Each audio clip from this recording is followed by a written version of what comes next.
course. Listen together.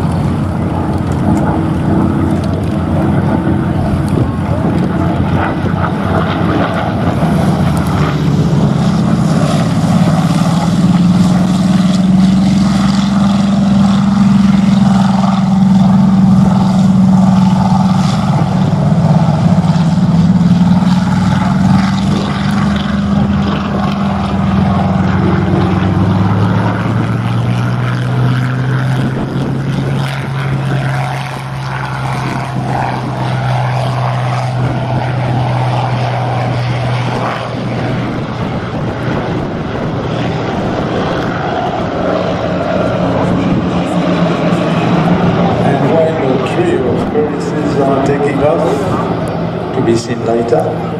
Up there in the sky is Pete Kingsley with Grumman, Bearcat. Grumman was a company living near New York on Long Island,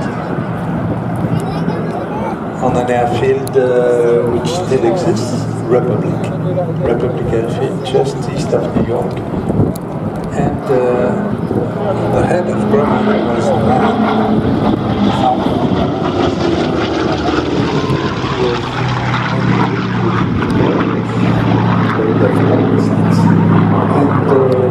always very nice to fly aircraft because he thought that he was a pilot himself, and he thought that if you want to sell an aircraft, you have to sell it to a pilot.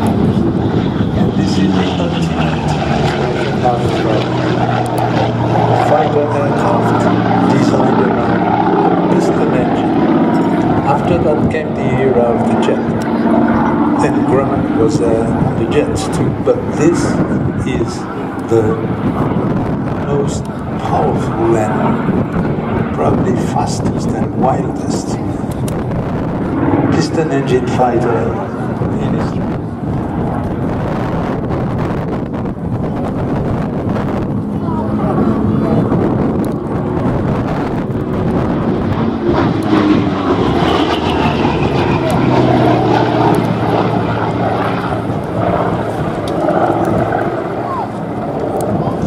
The Bearcat, the philosophy of the design is very simple. You take the biggest engine possible and you design the smallest possible aircraft around it.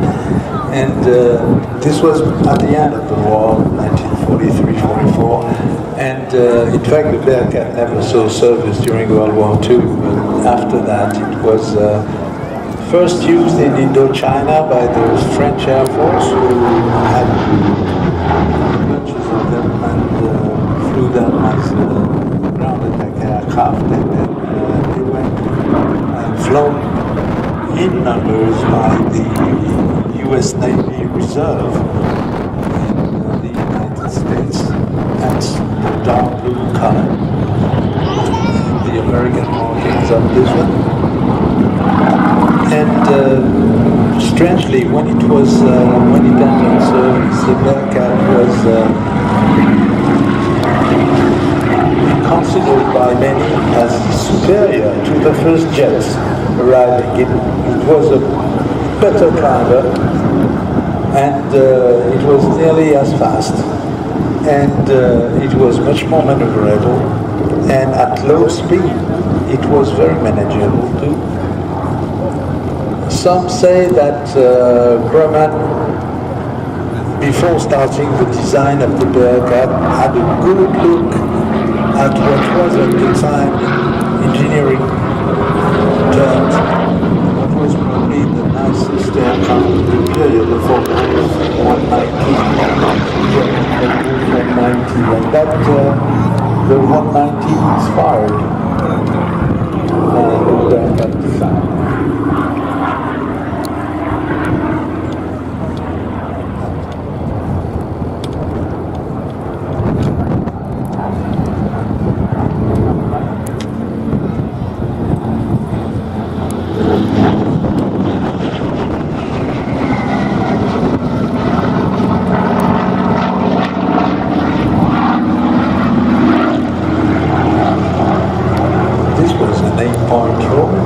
This was a long control where you take time because you've got so much energy. And the aircraft is so slippery that you just let it go. Take your time. 1, 2, 3. Let it do it.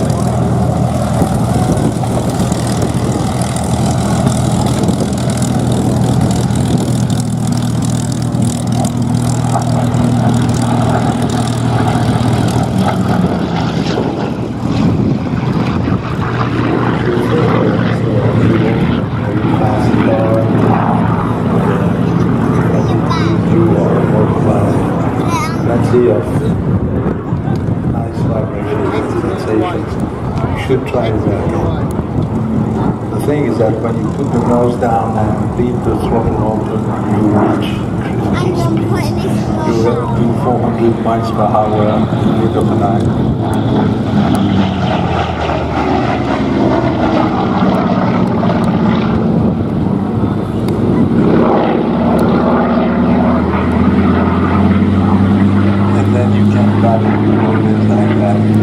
Taking your time and not. These are collector's items, you say. Anybody's to decline their treasures. And so you don't want all this, all their treasures, and you don't want to load them, to utilize them. You just want to have them flying as elegant as like that.